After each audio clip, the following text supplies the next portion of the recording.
Welcome to Storytime. It was time for another gym battle, this one against the psychic Sabrina.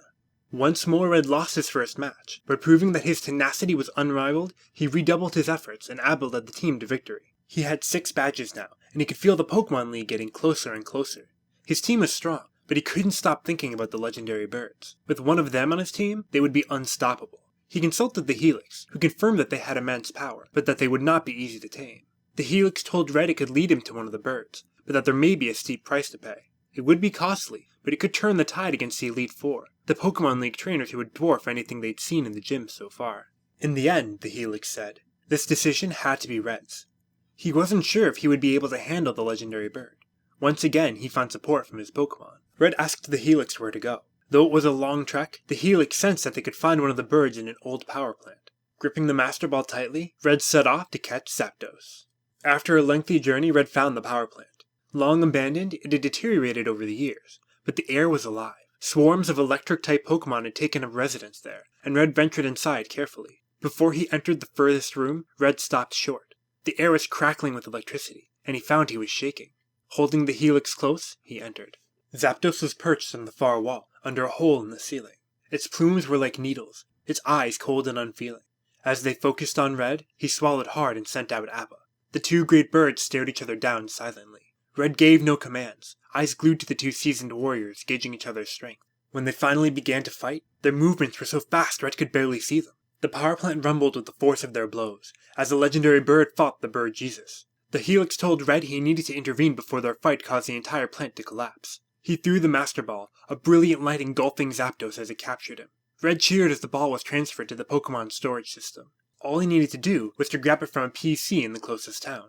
The Helix was strangely quiet as Red made his way back to town. When Red questioned it, it warned him that even though he had caught Zapdos, he would need to prove his strength before it would follow him. Red went to the PC, fingers trembling as he withdrew the Master Ball. He looked to the rest of his team, nervous to release the legendary bird. Their kind smiles gave him strength. They were behind him, no matter what happened. Taking a deep breath, he threw the ball, and Zapdos emerged. The screech could be heard from a mile away. Zapdos was incensed at his capture, and the sky went dark. His fury rained down from the heavens, savage bolts of lightning carving out the ground. Red looked on in horror, legs shaking, unable to run. The PC glowed once more, and all of a sudden Red was no longer alone. His Pokemon, every one of them, had willed themselves out of the storage system. They were going to defend Red, to help him tame the legendary bird, to help him become the champion with the Pokemon they knew they could never measure up to. Later, Red would remember it in fragments, but in the moment time seemed to slow down. A pair of Venonats were the first to go, a lightning bolt incinerating them on the spot. His Execute panicked, the eggs all moving about frantically before another bolt destroyed them.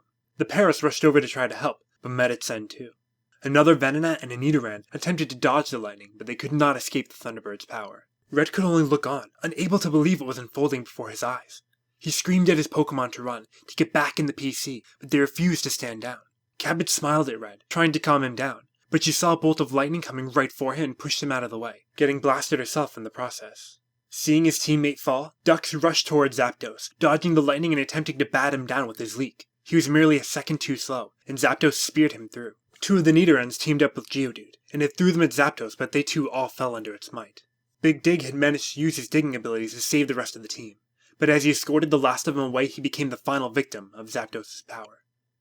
Red could barely see through the tears to the bodies of his Pokemon. The earth was scorched and blackened, and still the legendary bird was above them. Red could not watch any more of his Pokemon die. He grabbed the Helix and walked forward, unfazed by the lightning storm. He kneeled before the beast and held up the Helix. Zapdos regarded the young boy in the fossil, before gradually lowering itself to the ground. Red rubbed the tears from his eyes and looked at the legendary bird, who stared back into his. Red could feel his resolve being tested. Zapdos was seeing if the human was worthy of using his power. At length, it bowed its head and returned to the Master Ball.